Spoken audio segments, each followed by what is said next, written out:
welcome back everyone to my Let's Play of Dragon Warrior 4 for the Nintendo Entertainment System. Last episode, Cosmo and his companions explored the Cascade Cave, got the Metal Babble Sword, and they went to Riverton, learned a little bit about that island, that there's a statue there that can walk across the water, that the monster's palace is on there. But in order to get to the monster's palace, besides using that statue, they're going to also have to have the Staff of Transformation to transform into monsters. Otherwise, the monsters will just kick them out and attack them. We learned from the slime in Rosaville that the Staff of Transformation is in the crypt, the royal crypt south of Endor. So this is the crypt that we want to go to. So it's a good place to do some level upping. We enter in here, and this room right here, everybody's still getting experience. Once you step down in this room here, though, that's when it doesn't matter. You only get experience for the 4 characters who are in your party. But on the outside room there, characters who are in the wagon will still get experience, and you can run into Metal Babbles there. Metal Babbles give a lot of good experience, so that's why it's a good place to level up. So this is interesting, this little dungeon, you kind of get forced this way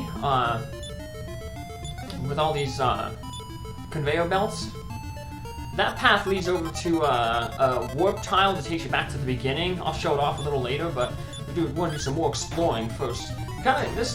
These conveyor belts basically took us to the bottom of the crypt. And now we gotta work our way back up to the top of the crypt to get the Staff of Transformation. We got the Staff of Anti-Magic there. It can cast Stop Spell, used as an item, but we already got the Sphere of Silence, which is probably a little bit better. So, we don't wanna, from now on, we wanna avoid stepping on any of these conveyor belts, because they'll just kind of backtrack us. We'll grab this treasure chest, another small medal. So we're getting close to getting 6 that we can use to get the, another Sword of Miracles for Taloon. Not a lot of new enemies in this area here. Here's some new ones here. B-Band Bar. They can drop a Staff of Healing, which is in my test run. I got a Staff of Healing from these guys, but not now. We will get a Staff of Healing a little bit later from one of the dungeons, so it's not like it's a missable item. There are some items that can only be gotten from drops, though, in the next game I plan on doing Final Fantasy IV. So, but I probably won't grind them. I have my test run on that. I got all the items, maxed out my characters, so we'll get to see all the items there when I do the bonus episode. But otherwise, I've been doing so much grinding, and it kind of make me overpowered for that game. So. We're going to head to the right here, up to the left, just takes you back to where that conveyor belt is. And here's our good friend, the Metal Babble. This is probably a good party for attacking Metal Babbles, because Alina can attack twice with the stiletto earrings. Now we'll automatically do 2 damage to them when she hits, if she hits with her sword, because she has the Metal Babble sword. And Ragnar and Cosmo just, deal like 1 damage and have pretty good accuracy, so. These guys give a lot of experience if you take them out. Yeah, we managed to finish one off there. 10,000, over 10,000 experience points, so. Yeah, we're probably gonna level our characters up to around level 30 between episodes here. Like I said, the best place to do that is at in the beginning of the Royal Crypt, in that one room where there's a whole bunch of those doors. Because there you can run into Metal Babbles, and everybody gains experience, even the people in the wagon, so. Heal ourselves up. Yeah, the Metal Babbles can be kind of annoying because they have that Fireball spell. But, hey, the experience they give, really, really nice. So, there's an enemy, the Metal King. It's kind of like the King Slime, but it's a Metal King Slime that gives even more experience. They're the ones you can win the Metal Babble helmet from. The Metal Babbles that you can win another one of those Hat of Happinesses. So, we're Just make a quick detour here. We step on that tile, and it basically heals all our characters up. So that's pretty nice. Just gotta be careful here. We don't want to step on any of those conveyors because they're gonna take us back down to the previous floor, and so just gotta be really cautious here. Don't want to go slow. Make sure I don't tap the wrong direction. Just sneak around, and we're in the clear. Alright, because we don't want to have to repeat parts of this dungeon. We're very close to the end. So yeah, now we're back up onto the first floor here. The exit is to the south there. We're just going to walk around this area here. And if we were just able to hop and jump over those conveyor belts, we'd be able to get the Staff of Transformation really, really easily. But unfortunately, our characters can't jump in this game. So you gotta go all the way around just to get the Staff of Transformation, which is right over here. So there we go, the Staff of Transform. If you just step on those conveyors, that'll take you back to the beginning.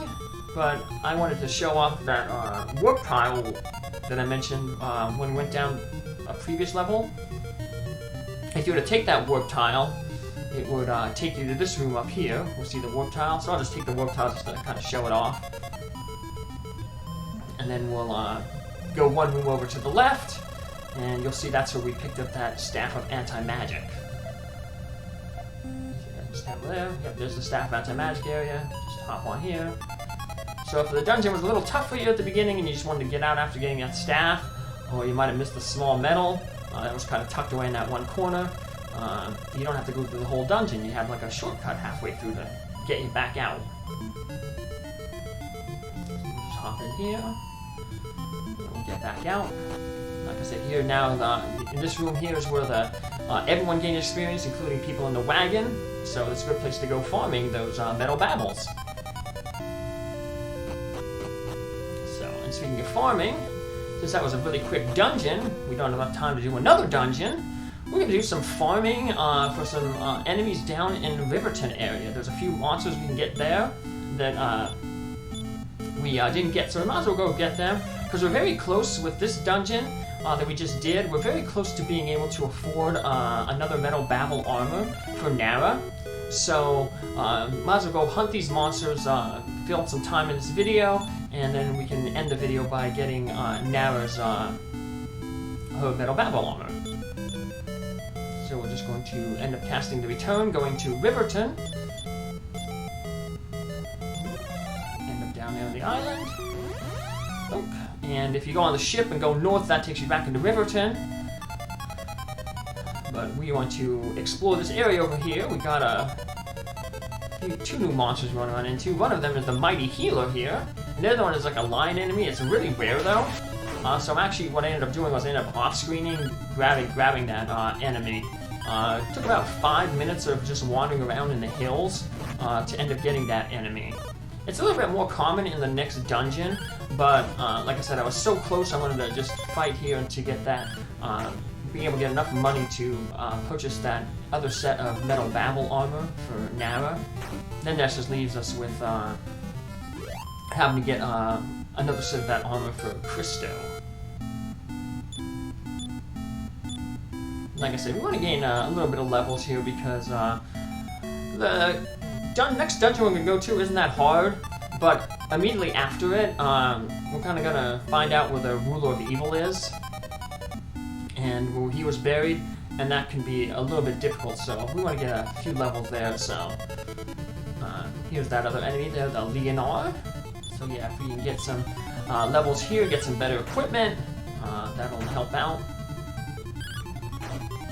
You could wait to farm the metal babbles until after the next dungeon, because in the next dungeon, the Colossus, that robot that I was mentioning in the last episode,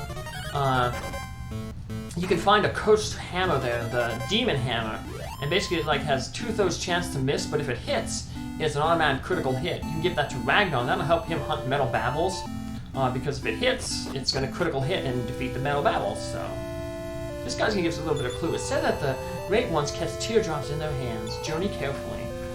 Yeah, we're going to get to a dead end in the statue here. We're going to get into its head, and you can jump out its eyes, and that's the only way to proceed. You jump out of its eyes, and you land in one of the hands, and that'll let you continue up in the thing. But I just want to jump in here real quick, just to get, there's one treasure chest right here at the beginning. Might as well grab it, kill some time. That'll prevent us from having to make this little trek when we actually come into this dungeon here. I think this gives us the 6 small medals that we need to get that Sword of Miracles for Talon. So, yeah, unfortunately we can't use the outside spell here, so we'll just trek back out. There's an enemy we already ran into this enemy. We ran into it into that in that cave where we got the Zenithian armor. But we haven't seen him in a while, so I just figured I have to keep him in here. It's a quick battle. Only one of them, so. Most of the enemies here, there's those Leonor enemies, those things that we fought. There's a few new enemies, but most of them are the same ones that are in the Royal Crypt, so. Not too bad of a dungeon. Now let's head back to Endor. We're pretty close to buying that Metal Babel armor. We actually can buy it if we sell Nara's armor. She's still wearing that half-plate armor that she got back in, that she ended her chapter with. Christo's the same way. They both have half-plate armor, and that's the, you know, the armor that they ended their chapter with. So, yeah, they've gone so long without a new piece of armor that it'd be nice to finally get them something better.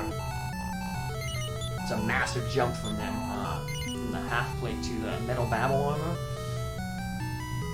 So, we'll just step out there. I'll make it a little bit quicker to get to that area. So yeah, we're like just a few hundred gold off, but like I said, if we sell Nara or Christo's half-plate, we can buy them. Yeah, both of them can use the Metal Babel armor. I'm just going to grab Nara first. So, I'll probably use Christo a little bit more. So, what do you want? You want to sell Nara's half-plate armor. We'll grab, like I said, yeah, I'm going to keep her with that Staff of Punishment because that casts that Infirmore spell. So it gives her some offense when she's not attacking physically with the Metal Babel sword. So, there we go. Now we got the Metal Babel armor now, so she's pretty much done for armor. We're still going to get her a Hat of Happiness, and her sister Mara will need a Hat of Happiness too. We're almost close to getting probably be able to afford 2 of those Hat of Happiness, but probably want to get the Sword of Miracles, the other Sword of Miracles for Talon. And he needs a weapon upgrade. He's still using that Sword of Malice, which he could have ended his chapter with, so. Yeah, some characters just haven't been getting much improvement in terms of equipment since they ended their individual chapters. But we'll be getting all we can for them, so. Like I said, we're getting toward the end point here, so it's important that we grab the best stuff we can for our heroes, so. So speaking of, we'll do a little bit of level grinding between the episodes here, and then we'll go back to Riverton in the next episode to climb up that Colossus and get to put the Staff of Transformation to use and go see what's going on in the monster's home palace, their home base there. So take care, have a good one, thanks for following along, see you in the next episode, bye!